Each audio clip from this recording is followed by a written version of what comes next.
Cześć, witamy Was dzisiaj serdecznie z naszej podróży na Kubę. Jesteśmy w Hawanie, to już jest nasz właściwie przedostatni dzień, bo jutro wyjeżdżamy do miejscowości o nazwie Viñales. Sí, señorita, sí. Uczymy się też od kilku dni hiszpańskiego z większymi albo mniejszymi sukcesami, ale okazuje się, że można się tutaj dogadać też po angielsku. Nie wiadomo, jak potem będzie dalej, jak pojedziemy do troszeczkę mniejszych miejscowości, ale będziemy już trochę z podstawowych słówek i zwrotów przygotowani. Sí. Miałam nadzieję, że Mariusz powie Wam coś więcej, ale może się przekona za chwilę. No problemo, sí. Jak jest w Hawanie? Hawana dzieli się na kilka części. Miasto, pamiętasz ile ma mieszkańców, czy nie sprawdzaliśmy tego w przewodniku? 1, 2, 3, 2 miliony około. Naprawdę? Ma Tak. około 2 milionów mieszkańców? Czyli miasto jest bardzo duże? Nie, no nie ściemniaj widzów, nie. Nie, tak mi się wydaje, że około... Tak Ci się wydaje. Jestem Dobra, pewny, to jest do sprawdzałem, naprawdę. To jest jeszcze do sprawdzenia. Miasto jest oczywiście największym miastem, stolicą Kuby. Jest miastem podzielonym na kilka części. My w tej chwili znajdujemy się przy wybrzeżu i za nami gdzieś tam w tle miała być, ale chyba nie bardzo będzie ją widać, latarnia morska. A mieszkamy w starej Hawanie. Stara Hawana, czyli Hawana Vieja, która jest wpisana na listę Światowego Dziedzictwa UNESCO. Także piękne, zabytkowe, kolorowe budynki, bardzo ciekawie wyglądający ludzie. To, co mnie tutaj trochę zawiodło, to jest brak dostępu do takiego lokalnego jedzenia, gdzie mogłyby być moim zdaniem, ale to jest takie małe restauracyjki, nieduże, ale jest oczywiście też w tej starej części deptak taki turystyczny, gdzie można coś dobrego zjeść. To, co jest też tutaj można powiedzieć, że jest drogo, ale za pokój płacimy 20 tutejszych kuków, czyli tej waluty dla turystów, bo na Kubie są dwa rodzaje pieniędzy. Jedna waluta jest dla mieszkańców, tak, i nie wolno mieszkańcom oficjalnie płacić w tej drugiej turystycznej i odwrotnie. Z takich ciekawych rzeczy to jeszcze na przykład nie można mieszkać, jak się jest Kubańczykiem i nie ma się zarejestrowanej działalności hotelowej tak zwanej, czy noclegowej, to nie wolno mieszkać obcokrajowcom z Kubańczykami. Sí. No problema. Miasto, tak jak mówiłam, podzielone na trzy części, czyli ta stara Hawana, Hawana Centrum, czyli nowsza część i część tak zwana zachodnia.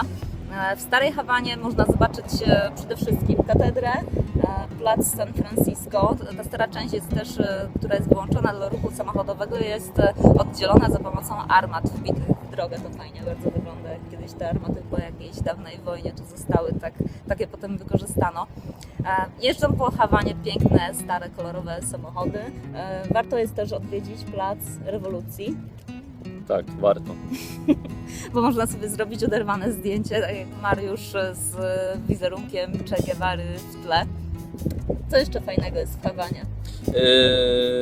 Warto też pamiętać o tym, że przyjeżdżając do Hawany jako materiał na wymianę, to bardzo dobrze jest mieć części do malucha, ponieważ dużo maluchów tutaj spotkaliśmy.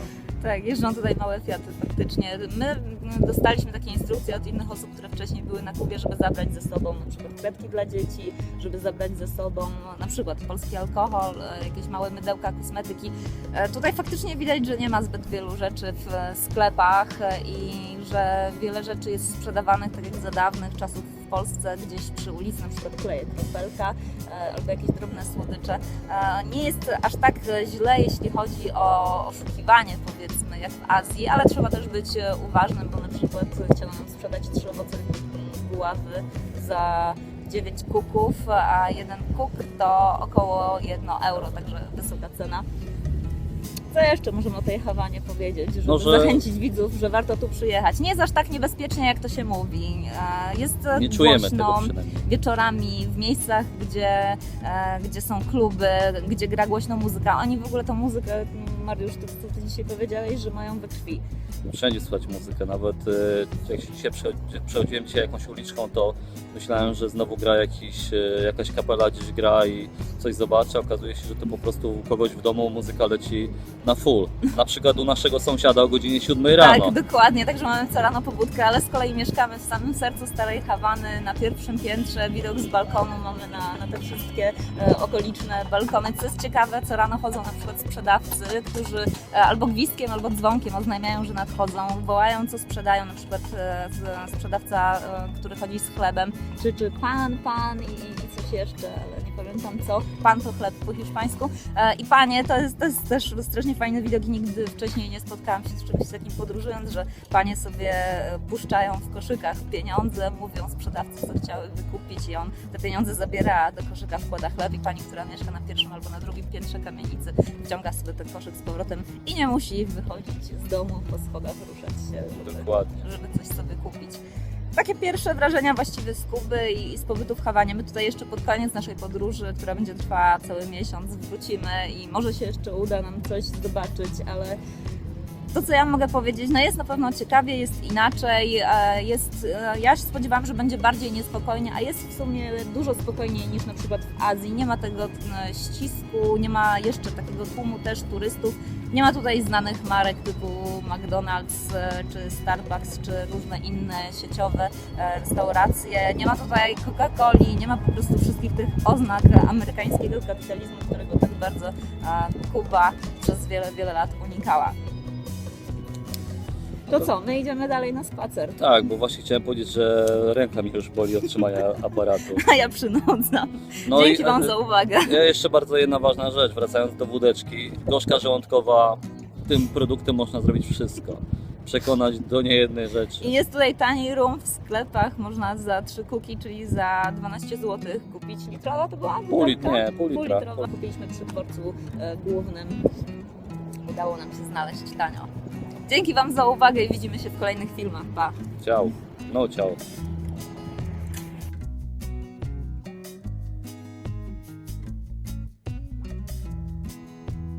Aha, to jeszcze zapomnielibyśmy o najważniejszym. Nie o najważniejszym, ale jeśli chcecie śledzić naszą podróż na Kubę, to na naszych obydwu vlogach. Z czego się śmieję? Ja mam taką twarz, ja po prostu, bo to jest fascynujące, po prostu nagrywamy się i jeszcze się tutaj widzimy. Świat poszedł zupełnie do przodu, patrz, to jest naprawdę rewelacja. Okej, ja chciałam powiedzieć, żebyście odwiedzili dorota.in, tam będzie trochę więcej moich zdjęć, może kilka zdjęć tego pana, który nie potrafi zachować ani za grosz uwagi. Natomiast ten pan na blogu oderwany.com będzie pokazywał swoje Czy pan fotografie. mówi po prostu Mariusz, Mario, oderwany, no problemu dziewczyna, no ja ci tutaj wszystko dla ciebie zrobię. To Zapraszamy. już naprawdę sobie idziemy. No Pa. to idziemy.